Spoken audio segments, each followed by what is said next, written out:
Bienvenidos de nuevo. Vamos a comenzar entonces a hablar sobre el movimiento en el plano o movimiento parabólico. Hoy hablamos sobre el movimiento parabólico, más adelante hablamos sobre el movimiento semiparabólico, que es parecido pero un poquito diferente.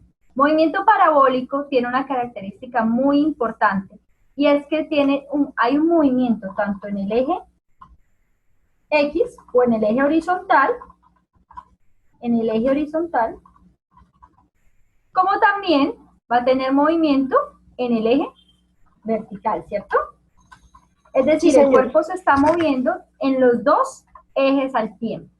Un caso típico de movimiento parabólico es el caso, por ejemplo, de un proyectil, ¿cierto? Los proyectiles no tienen movimientos horizontales netamente. Siempre que disparamos un proyectil, lo que va a suceder es un movimiento parabólico. ¿Listo? Entonces, digamos que acá tenemos un cañón que va a disparar un proyectil. Ese proyectil va a describir una trayectoria de la siguiente forma. Eso es lo que conocemos como una trayectoria parabólica, ¿cierto? Por eso tiene la forma de una parábola. Vamos a mirar qué características tiene esa parábola. ¿Listo? Entonces, vamos a acercarnos un poquito a ese movimiento en el plano. Acá tenemos el eje X o eje horizontal y acá tenemos el eje Y o eje vertical. Lo más importante de este movimiento es que tenemos que tener en cuenta que va a tener un ángulo, ¿verdad? Va a formar un ángulo, generalmente lo tomamos con el eje horizontal, ¿cierto? Ese ángulo lo voy a llamar teta, por decir algo. Puede llamarse teta, beta, el ángulo que queramos, ¿cierto? Ahora, como es movimiento en el eje X y en el eje Y, pues va a recorrer una distancia horizontal y una distancia vertical. Entonces es decir, hay dos tipos de movimiento. En el eje X, el movimiento va a ser un movimiento rectilíneo uniforme. ¿Qué características tiene el movimiento rectilíneo uniforme? ¿Sí recuerdan qué características tiene?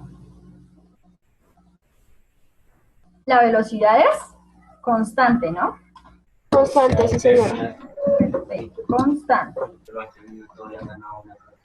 Y entonces podemos encontrar... la trayectoria es una línea recta, también es otra característica. Entonces por eso hablamos del eje horizontal, ¿no? Entonces el espacio va a ser la velocidad en el eje X por el tiempo. ¿Listo? Pero esa velocidad en el eje X va a ser... La velocidad en el eje X va a ser... Me agrando un poquito esto, lo subo para que lo podamos ver todo. La velocidad inicial por el coseno del ángulo. Y nuestro ángulo en este caso es teta, ¿cierto? ¿Por qué? Sí, señora. Porque la velocidad en X es la componente horizontal de la velocidad. Si recuerdan ustedes, la velocidad es un vector. Esto verde que estoy dibujando son los vectores velocidad. Y la velocidad es tangente a la trayectoria. Tangente significa que la toca en un solo punto. Por eso es que estamos viendo que toca la trayectoria que está en rojo en un solo punto. ¿Listo? Cada flechita verde es el vector velocidad. Ahora, entonces, como miremos este vector velocidad, por ejemplo, en este punto, es vector velocidad, ¿no? Por lo tanto, le voy a poner una flechita encima para que recordemos que es un vector. ¿Listo? Va a tener componentes en el eje X y en el eje Y. Es como si acá yo sacara un eje pequeñito de coordenadas, ¿cierto? ¿Sí se ubica? Ah, es un vector. Entonces tiene componentes en el eje X. Voy a cambiarlo de color para que lo veamos. Va a tener una componente en el eje X y una componente en el eje perdón, una en el eje X y una en el eje Y, ¿cierto? Sí, señora. La horizontal la vamos a llamar velocidad en X y la vertical la vamos a llamar velocidad en Y, ¿cierto? Hasta ahí estamos claros, ¿sí? ¿Sí estamos claros ahí? Sí, señora. Entonces voy a tirar esto para que miremos como si tuviéramos... Este vector es el que estoy formando, ¿cierto? Este triángulo, perdón, es el que tengo acá, donde esta es la velocidad, vector velocidad, esta que está aquí es la velocidad en X, y esta que está aquí es la velocidad en Y, ¿cierto? Sí, Es señora. esto, ¿no? Es este mismo triángulo. Quiere decir que están formando un triángulo rectángulo entre ellas, ¿cierto? Por eso los vectores tienen coordenadas cartesianas, coordenadas cuadradas, porque forman triángulos rectángulos. Entonces los puedo relacionar tanto por Pitágoras como por razones trigonométricas, ¿cierto? Quiere decir que si yo quiero conocer, recordemos que esto es un vector, las componentes sí son solo magnitudes, ¿cierto? Entonces si yo quiero conocer la magnitud del vector B, ¿recuerdan magnitud? Magnitud es el valor numérico, ¿no? ¿Cómo lo pongo cuando es para un vector? Le pongo unas barras de valor absoluto, ¿cierto?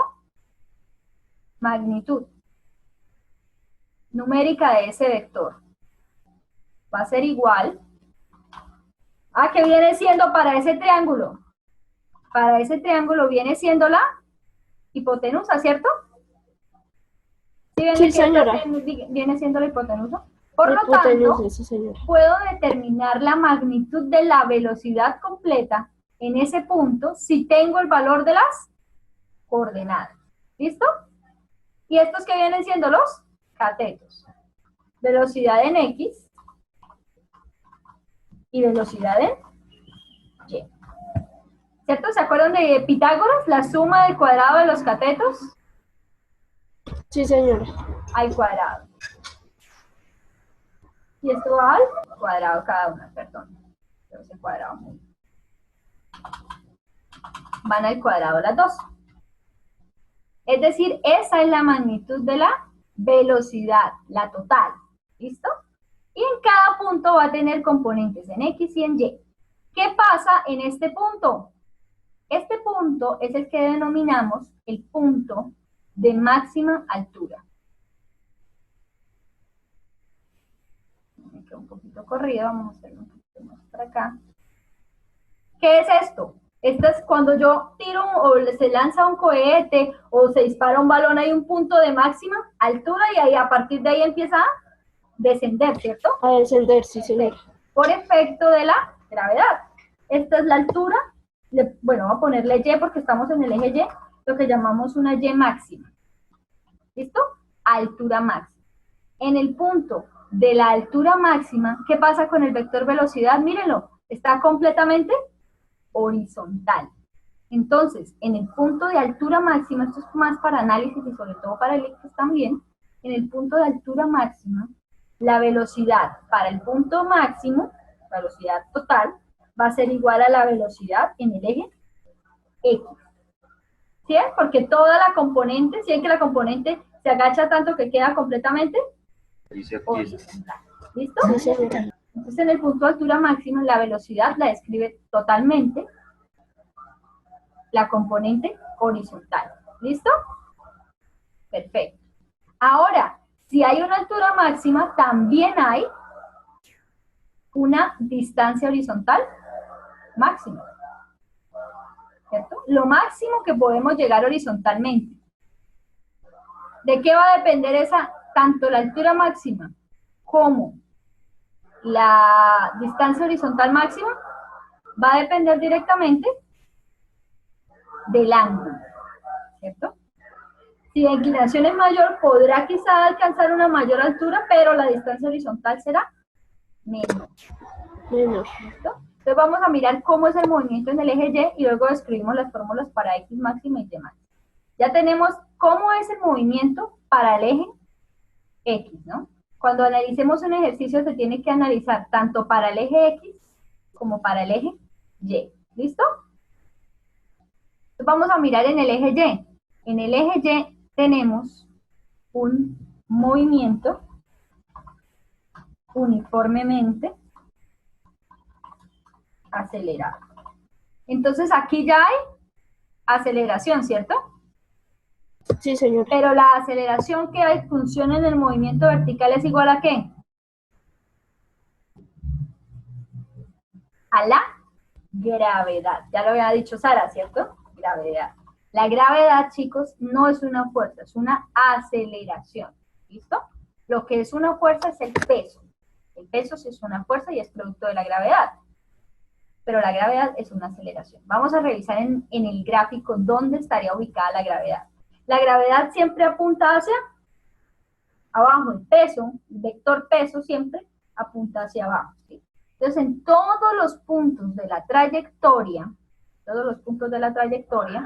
la gravedad siempre se dirige en el mismo sentido. El peso, ¿no? Y ahí estoy indicando que el efecto es de la gravedad. Y en todos los puntos, la aceleración es la misma, es decir, es la gravedad. Si horizontalmente es un movimiento rectilíneo uniforme, verticalmente es un movimiento de lanzamiento vertical mientras sube y de caída libre mientras baja, ¿cierto? Entonces recordemos